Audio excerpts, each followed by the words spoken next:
Oh my goodness sake, it's a hot turkey. Hey folks, I told you we would do turkey and gravy. My name's Jimmy Schroeder, and you're here at the Wallowa RiverSand headquarters in Eastern Oregon. Today, I told you we'd do it, turkey and gravy. We're just about to take and lift the lid on, oh man, that's hot. Just about to lift the lid on a hot turkey. We've got that all done. We're gonna take the juices out. We'll be back in just a second, and we'll show you how to do this. Hey, we're back and the turkey's hot. We're getting ready to do the gravy, and I'm just gonna pull the bird, if I can, very carefully, out of here. Set him there. He lost a wing here and there. That'll happen if they're cooked nicely. I'll reach down in here. Can you see the juices down inside of the pan after you've had the turkey? Like I said, this is fall off the bone. And you can see it's hot and steamy. I'm just taking out anything that would be lumpy because I'm going to use these right here, this juice for the gravy. So I'm kind of going through, picking out any floaters that I don't want in the gravy, and you'll get some things. You'll get some skin, and you'll get some meat, and you'll get some things down in there, and it doesn't hurt a thing. But you want your gravy not to be too lumpy. That is one key. And there's some things we're going to share with you today that are very crucial. And the one thing that I always say is don't burn the gravy. There's a lot of moving parts the day of Thanksgiving, the day you make your gravy. You have to stay on focus. You've got people walking around with drinks. They're trying to dip turkey in the gravy as you're making it. It's a nightmare sometimes. You've got to stay focused, because if you burn the gravy, you're not going to go take and cook another bird. That was a 6-hour process. You're here now, whatever it took you. So that's the one thing I always tell everybody is don't burn the gravy. So we've got our juices here. We're going to take this, put it in a big pan. And when we come right back, I'll show you all the ingredients over here that you're going to put into the gravy to thicken it up. This is a pretty good pot of gravy. This is going to take a little bit of material to take and bring it up to a gravy mixture texture. So anyway, when we come right back, I'll show you how to do that. We'll be right over here at the stove. Okay, so we've got the juices here. I'm going to put them right here in this pan very carefully. Remember, this is hot, so be kind of careful with it. We're pouring that in there. This is the base. This is the base for your gravy. And what you're going to find is, like this, it's not that great. But when you bring in the flour, you bring in the brown gravy mix, the cream, you start putting those things back into it as it brings it to a boil. And you want to bring this to a boil. I'm going to turn the stove on right now. We're going to bring this to a boil, and then I'm going to put in what I use. And this is a family thing. This is how I learned to do it. I use a cup of cream, 3 tablespoons of flour, and a little salt and pepper, and a brown gravy mix. So we're going to be mixing that stuff up. I'm going to bring this to a boil right now. We're going to turn that back. Put that right there. Oh, I just made a mess. Okay, this will take a few minutes to bring to a boil. We'll be right back, and then we'll talk about how to take and put in the flour, cream. You can use milk too. Flour, cream, and the brown gravy mix. And I also get out of the turkey. You're going to find a packet, a gravy packet in the turkey before you cook it. Make sure you pull this out. You do not want to cook this inside your turkey. It'll be in the chest cavity. When you bring your turkey home, look for this, the neck, the heart, the gizzard. There'll be all kinds of things in there, and that's your thing if you want to do that. But anyway, this little gravy packet there that we'll be putting into this as soon as we get to boil. We'll see you back in a minute. Okay, so here's what we're going to do. I've got 3 tablespoons of flour here. I'm going to put in a tablespoon, put in 1 more tablespoon. I've got another one here if I need it, if I think I'm going to need it. You want to take and mix this stuff before you get over there. You can't put flour. I'm sorry.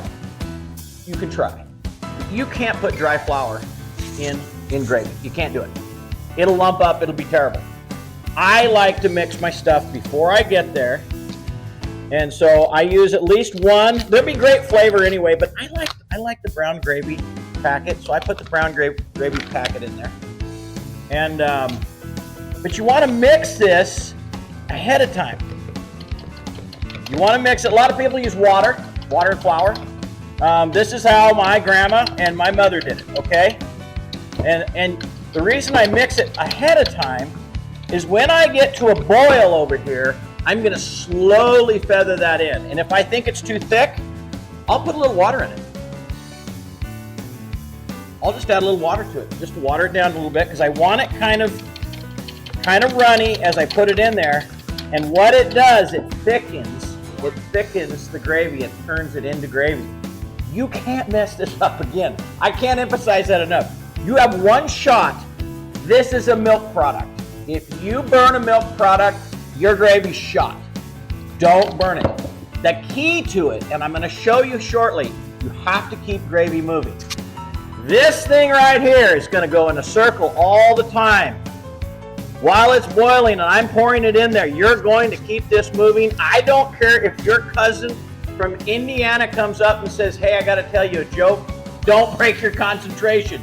You can't burn the gravy, and there's milk in this. I can't emphasize that enough. There's milk in this. Milk burns. It'll burn in the gravy, and it's over, and you're the butt of everybody's joke at Thanksgiving. Anyway, when you come back, I'll pour this in. We'll show you how to do that. We'll be right back. Okay, you can see I got a rolling boil. I'm going to turn this down just a touch. I've got a rolling boil, and that's what I wanted. Turn that down a little bit, and I'm going to start feathering this in there. Okay? I'm going to start feathering it in. I'm going to feather it in. You see I'm keeping it moving. You got to keep it moving.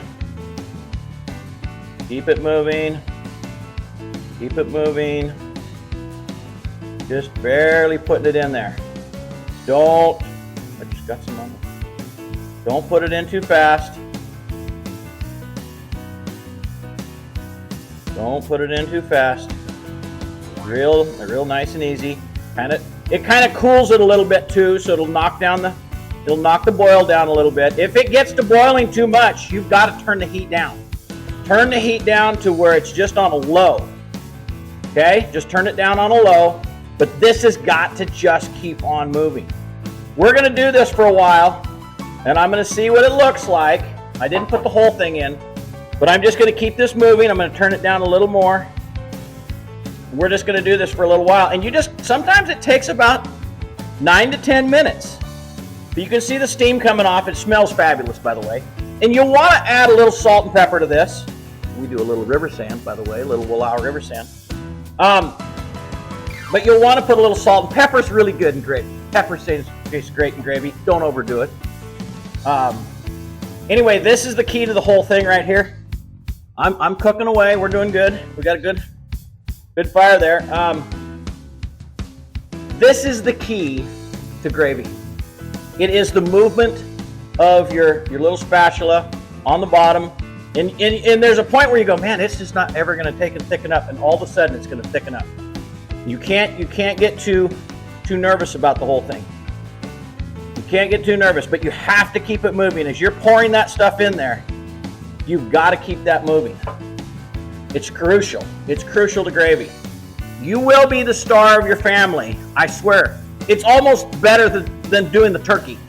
You will be the star of your family if you get this correct. But you've got to keep it moving. Don't stop. People say to me, Jimmy, how do you make gravy?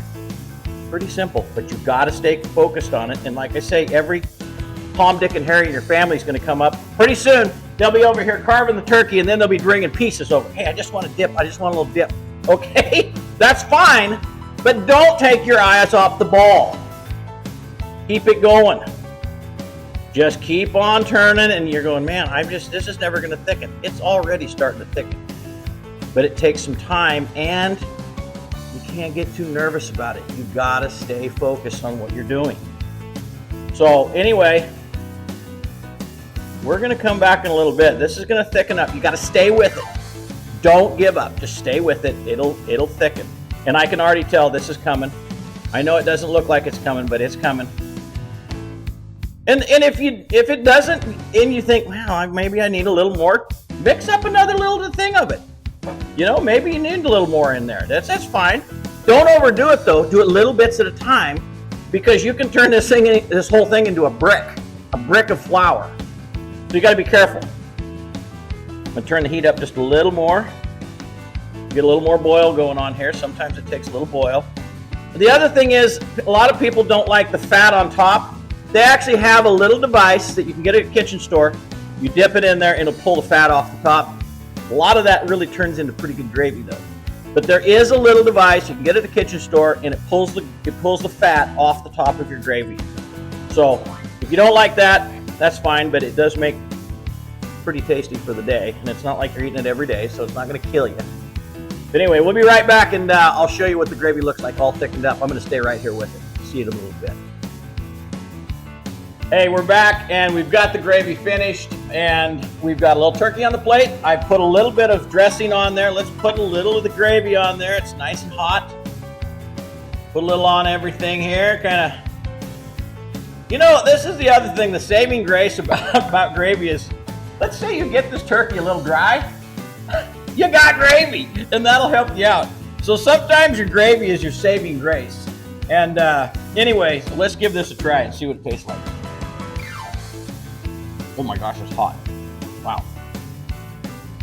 Good gravy, you just can't beat it. And it saves the day. A little on my dressing. Fantastic. So, real quick, what we want to say to you is, we do this as a help to your holiday. We want to outreach to you guys. We want you to say something back to us. Send us a little something in the mail saying, hey, that was a great video. It worked out. Or, hey, it didn't work for me. Anyway, we just wanted you to know we want you to have a great holiday season. And hopefully the gravy will help you out with that. See you next time, right here in Eastern Oregon at the Wallowa RiverSand headquarters. Thank you so much. Have a great holiday.